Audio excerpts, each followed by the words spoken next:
Мен Тұрниязова Маржан Көбешқызы, Маңғыстау облысы білім басқармасының нөмірі 2 арнайы мектебі коммуналдық мемлекеттік мекемесінің бастауыш сынып мұғалімімін. Ұстаз болу жүректің батырлығы, ұстаз болу сезімнің ақылдығы, ұстаз болу мінездің күн шуағы, ұстаз болу адамның асылдығы. Бала жанына нұр сеуіп, санасына сәуле шашатын ұстаздың ұрпақ тәрбиесіндегі рөлі зор. Ұстаз таудан аққан тау өзені секілді айналасына қуат беріп, жолында кездескендерді суымен нәрлендіріп, таудай қиындықтарды тастай домалатып, білімнің сар даласында тыныштық тауып дамылдайды. Ұстаз жер деген әлемнің бетін көркеткен, шәкірттеріне шуақ төккен күн ана. Қасиетті мамандық иелерінің ішіндегі жауһары.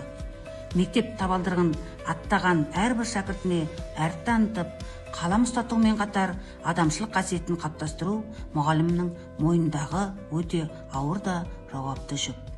Сол себепті 33 жылдық ұстаздық өмірімді балаларға білім мен тәрбие берумен өрнектедім. Менің мамандығым ерекше өмір жолы, ерекше бала, болашақ дана. Зерде бұзылыстары бар балалар қазіргі қоғамның ерекше бір бөлшегі. Осы балаларды тәрбиелеу, білім беру, қоғамға қосу менің ерекше парызым деп түсінемін. Менің мамандығым менің жүрегімнің бір бөлшегі. Мен өз жұмысымды махаббатпен жасаймын. Ал жүрекпен жасалған жұмыс қоғамның айнымас бір тізбегі секілді.